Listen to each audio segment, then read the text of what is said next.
Hey everybody, it's Aslan, Hajivandi, and Michael Langston doing a little bit of a recruiting wrap on the weekend that was. All this information readily available over at warchant.com, the ultimate Seminoles sports source. I still think you can sign up for $1, everybody, for like 3 months, or you can get an entire year for 50% off. One of those deals is significantly better than the other. I trust your judgment to pick which one's better. It's the 50% off one. Michael, what else can folks do to show some appreciation if they don't feel like subscribing right this second? You can certainly push the like button gently or mash it, whatever you want to do. I don't want you to break your computer, but certainly, or your phone, but certainly hit the like button. We love that. That helps promote all the great stuff we're going to give you, especially tonight. Um, a lot of people put a lot of work into this, event this weekend as far as our coverage. So, really, just hitting the like button's free. So, we would appreciate it if everyone would do that for us. Do that one favor for us. All right, Michael, I'm not going to do a lot of talking. I'm just going to ask a few questions and let you do all the talking. But first, I'm going to do a little talking here. Let's talk about obviously everybody that was here for the elite camp this past weekend. I want to start with the 5-star, Cam Coleman. This young Hmm. man is from Phoenix City, Alabama, and he let the entire world know that he was coming to Tallahassee by tweeting out a GIF or a GIF file, depending on how you guys want to pronounce it. Now, it happens to be a Yeah, GIF of Renegade, or Osceola rather, atop of Renegade, and trying to plant the spear, but falling ultimately. yeah, And some people got really upset. They thought this was some sort of like shot at Florida State. I just want to let everybody know, Michael, again, I'll let you talk here. On Sunday, I sent a buddy of mine a GIF file, and I couldn't see the preview really. I saw the face. It was a Tom Cruise one that I'd used before, and I sent it. And when it went through, it was this really choppy, bad version of it. So hmm, I'm going to think that Cam Coleman was just like, I'm going to Florida State. Let me type in Florida State mascot. I yep, know Osceola and Renegade are not a mascot. He typed it in. He saw a Native American in a horse. He's like, good, close enough, hit it. So let's yeah. be easy on the kid. Now, Michael, I how good agree. was it on Saturday? Yeah, I agree with that assessment. That's kind of way I thought it happened. I think a lot of these things are overblown with gifts and stuff. And to Cam's credit, Cam does not get on social media. He doesn't do a lot of stuff on social media. If you watch his activity there, so I think it was like that. But on the field, he was phenomenal. I mean, he just he's a big body guy. He really gets good separation for a big guy. He's got a big, long striding guy that really gets upfield well as far as when he comes in and out at those routes. He is moving. So he certainly had very little trouble getting separation. I put him down as our top receiver. I just thought he has a skill set I think a lot of guys don't have when you're that big. Kind of remind me of Justin Ross, who also played at Phoenix City, does some of the same things that he does. But Cam was very special. Just his physicality is certainly imposing when you see him go against DBs, but it's also to have that quickness and speed the way he does out of the routes. I think it's a big deal, and certainly said a lot as far as his performance throughout Saturday. Again, he's from the state of Alabama. Sounds like Auburn is heavily involved. How much Yeah. movement, progress do you think Florida State was able to make on this trip? Yeah, I think they did a lot of what they wanted to do. I think I've been waiting for a visit for him that would really move the needle. I didn't really feel like the one he took in the spring with his 7-on-7 team felt like that was too brief. It wasn't detailed. It wasn't where you get some intimate time as far as with Norvell, Dugans, all these coaches, and just experience just what FSU is. I think this week he did that, and I think you really saw a solid effect. I think he had a really good quote about the visit, which was, "I had a choice to go to a lot of places, but I came here because of where FSU sits on my list." So that told you a lot about how itching he was to play. And then another thing I go back to is kids that want to work out at the camp, even if it's an elite camp or something. I think that's usually a significant deal as far as wanting to be a part of that. And he was very itching to do the camp and not just be there, but also participate in it and also work with Dugans. He told me that was a big deal, that he really wanted to see kind of what Coach Dugans can do with him, what things he can do, both he was good and bad. Obviously, we did a full feature on the front page about how things went, but I think it moved the needle of what FSU needed. No, it's not oh, you're overtaking Auburn. It's not. It wasn't about that. It was about putting yourself in position to have a chance to get this kid. And I think that's what this visit was about. He also acknowledged he's going to take an official visit. I think that's going to be an in season official visit. But I think they did exactly what they want, and they finally had a visit. I felt that moved the needle some with Cam. Still work to do because obviously you're dealing with Auburn and Alabama. Auburn's like right down the road from Phoenix City, so I think you certainly still have work to do. But I think this one moved the needle some with FSU, where there was I think a solid impact on based on the intel I got off this visit from both people close to Cam and people around the FSU side. Let's keep it with five-star wideouts. This product, though, in the state of Florida, made its way up JoJo Trader. I'm not going to. It's because it looks like it's Josiah, but it's not Josiah. JoJo Trader. He was in Tallahassee. Just how real is the interest between him and Florida State and vice versa? I think it's very real. I think FSU has done a really good job. I would say even an elite job of what they've done as far as finding things that connect with JoJo that from a personal standpoint. I think JoJo even mentioned, when we talked to him that they didn't even talk about football at all. So I think everyone knows like JoJo's a very talented player. So I think FSU's kind of went to their wheelhouse, which is relationships, and they really focus on that, and it really resonated throughout the weekend with JoJo. The fact that they were here for like 2 or 3 days or 2.5 days, 2 full days, and then maybe a half a day if you count the morning. I think it's a significant deal. And I think, and I've said this yeah, it's been Miami FSU, but I lean towards FSU, Aslan. I mean, I lean towards the Seminoles based on the intel I've gotten coming out of this visit. I think they've done a great job. I think they're another big thing is they're a winning program. They're certainly a team that I feel like can do everything he's looking for on the field. Production, they've shown that. Receivers, they've shown that.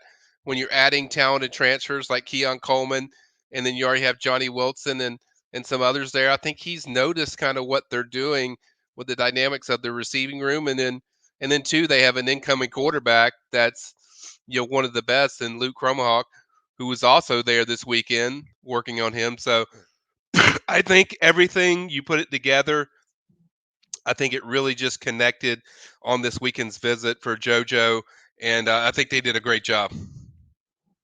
Who's in the mix with him? Who's going to be a battle, I you would think? say FSU and Miami. I think some with Ohio State a little because Ohio State, obviously, they have his teammate, five-star Jeremiah Smith, who's also going to officially visit FSU in July 19th, if I'm not mistaken. So I would say Ohio State a little, but mostly this is a FSU Kane battle. Okay. All right. Well, I didn't plan on talking about Luke Kromenhoek, but you brought him up, so you might as well talk about him. The gunslinger, Okay. the quarterback, the prize jewel, if you will, Hmm. for this upcoming class, and him working on players. You could tell, man, just how comfortable he sort of feels here at home, being in Tallahassee. What do you think he took away from this most recent visit to Florida State? I think it was business as usual for him because he's so comfortable here that I think the visit part was easy. I think you know connecting with trying to connect with so many people because there was a lot of recruits here, probably around 30 or so. Really talented recruits, and certainly Luke was spreading himself wide, just getting up with all of them, and then watching him perform like in person, which I haven't seen. I guess since last season. I mean, he is. I cannot explain to people the arm talent this guy has. Just watching him, the way he throws, the way the ball pops out. I think a lot of people saw that with all your great footage that you put up after the elite camp. I think he just does a lot of things that are naturally gifted. And I think, and I've said this before, I think Luke is such a likable guy around other national prospects. He doesn't. I had a good conversation with Cam Davis, who was also there. Their other, guy that's the age recruiter, and we had a really good talk this morning while we were at the mega camp. And he was just telling me it's like, Luke is about Luke. Luke is really good at this stuff. I mean, he's really good at just resonating with everybody the way they are, personalities, and I think he nailed it with a lot of these guys, and I think a lot of reason why they're trending up for some of these offensive weapons, both as a receiver and then other positions is I think Luke's a big result of that. So I think he certainly felt really comfortable, and I think he was what we thought he was when we watched him at the league camp. I thought he was phenomenal. All right. Talking about lots of guys on offense, there's so many more to go over. It's all again over at the premium recruiting board over on warchant.com. But let's say with the class of 2024, let's look on the defensive side of things. Yep. Florida State obviously wants to be able to stockpile the back end of this defense as great as possibly they can. You need good cover corners. You need good tackling corners. You need good defensive backs for Adam Fuller's defense. Zaquan Patterson was in town. Michael, how impressed were you with his performance during the elite camp? Yeah, it was pretty cool because Zaquan had told our Matt Lassier that he wasn't going to work out. It was just going to be a visit. I'm just going to watch, and then he had a really good first day of the visit, and I was told that's when he decides like, hey, I want to work out. Very fluid in position stuff. I think position stuff was where I liked him the best. I think so one on ones it was kind of a mixed bag, but I think from a position standpoint, watching through the position drills, quick feet, you see the physicality with his body frame. When he certainly hits somebody, he's gonna make an impact, and so I liked his footwork and the way he used his hands when I watched him. There's times when he's in coverage where he's a little too aggressive, and sometimes when somebody changes the route, he kind of gets off key. But I think overall, I thought he was good. I mean, I don't think he was elite level, but I thought he was. I think he's pretty good. He was exactly what I was kind of hoping to see, which was what he does with his footwork and space when you're facing slot guys, when you're facing wideout guys, and certainly not a finished product. But none of these guys are. I don't care if you're a 5-star or a 4-star. I mean, none of these guys are a finished product, but. There's something a lot to like about Zaquan. I mean, I was very impressed, and I was wondering too, kind of what position he would play in college, and so I can see him playing, that safety position more. I can see him play maybe say a linebacker or something. I think Zaquan's very natural at safety, and I think he'll be a tremendous addition for FSU. That would be a huge pickup. I think they did a great job of this weekend. I think this is another visit where I think the last visit he took in the spring, he got some detailed stuff, and this is kind of a follow up to that where I think they really connected well with him. I think he liked just what the people were in the DB room, these coaches, their style, and what they're trying to do as far as with their back end. And I think he just fits with a lot they're doing. I'm not going to say they're leading, but I think before this visit I would say Miami, but now I would put FSU up there. I think they're up there. So now I think they definitely have a legit shot. And I think he's another guy that I think will officially visit FSU probably in season. Do you have a feel for where he is on the board for Florida State? Just how much of a priority he is? I think he's pretty high. I think he's one of their top safeties on the board. There's several, but I think he's one that really they've liked from the beginning.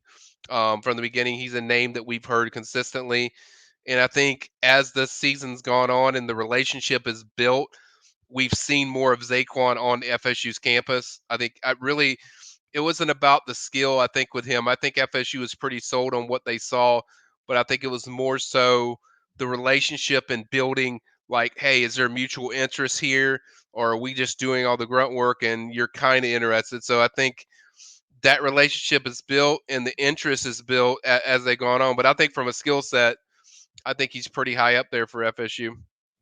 All right. Wrapping things up. Again, there's so much more over on the premium recruiting board. Hop over there, everybody. But I mean, you really can't talk about an elite camp without talking about, pretty much the standard of what you would consider elite. And that is somebody that's the number one person at their position. That would be David Sanders, offensive lineman out of the state of North Carolina, the number one offensive line prospect for 2025, was on campus.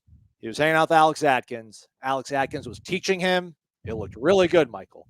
How good of a time do you think David Sanders had working with Alex Atkins and being around this program this weekend?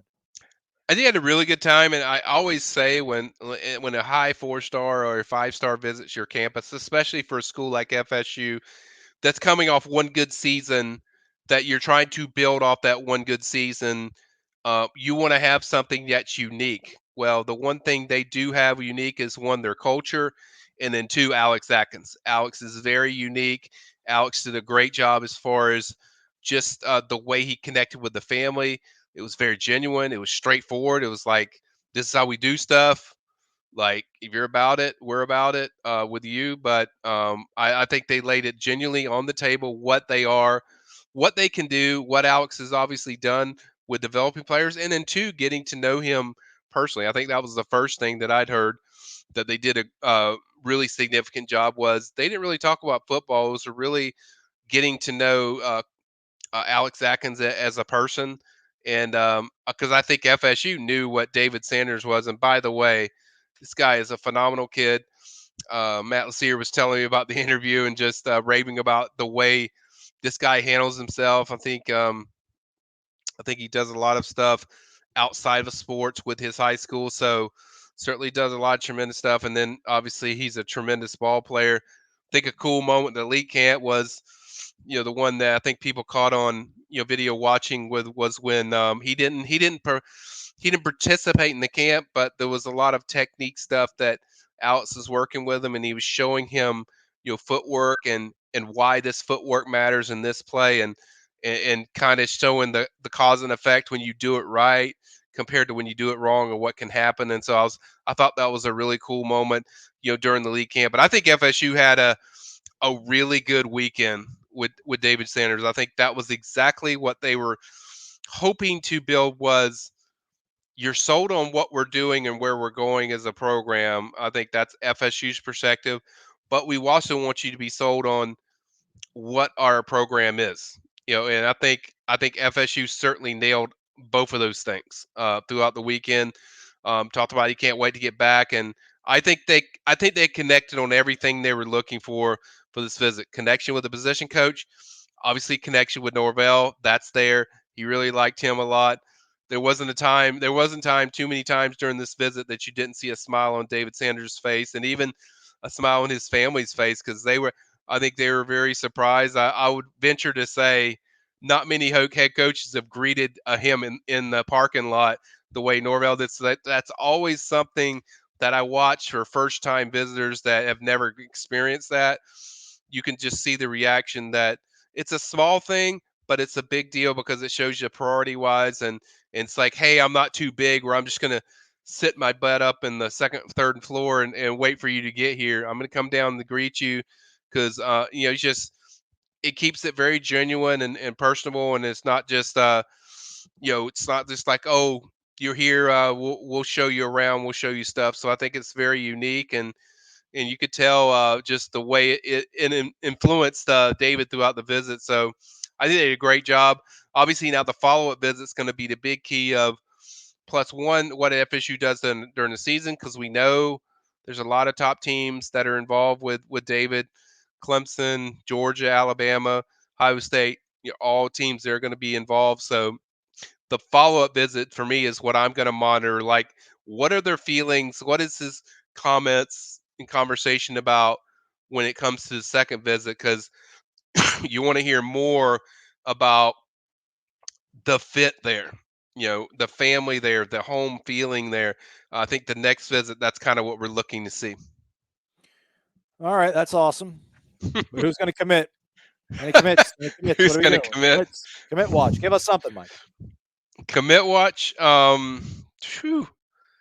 Or just, I, I I mean, mostly, people love listening to all this, Michael. And every single week we give them really good news. They look really good on this guy. They look really good on that guy. And then people ultimately want kids to announce. So, I mean, I know you can't give us dates and times and all that kind of stuff, but do you have a feeling that, or how does this stuff work out? Like, is this something that this plants the seed for future stuff in August, September, before their season start for them to make a commitment? Or do you think anything can happen here in the next few weeks? Yeah, the guy I didn't even touch on is visiting on June 23rd is Micaiah Danzy, 4-star running back from FSU High. He was there. He was a surprise show in. He got finished with his track. He came over there. That's a guy I would have on commit watch for sure.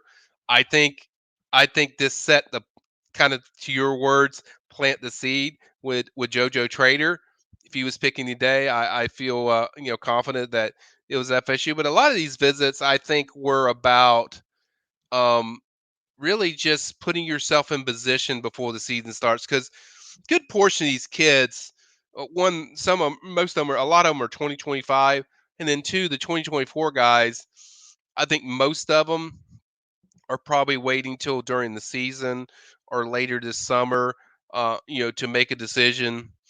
So I think certainly helped that. And then two, we kind of started seeing kind of this 2025 offensive line class slowly being put together.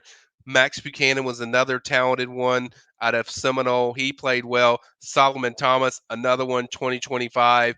So I think you can kind of start to see the pieces coming together for that 2025 class. So I think it's more about the planting the seeds comment, Aslan, than it is like, oh, these guys are on commit watch right now.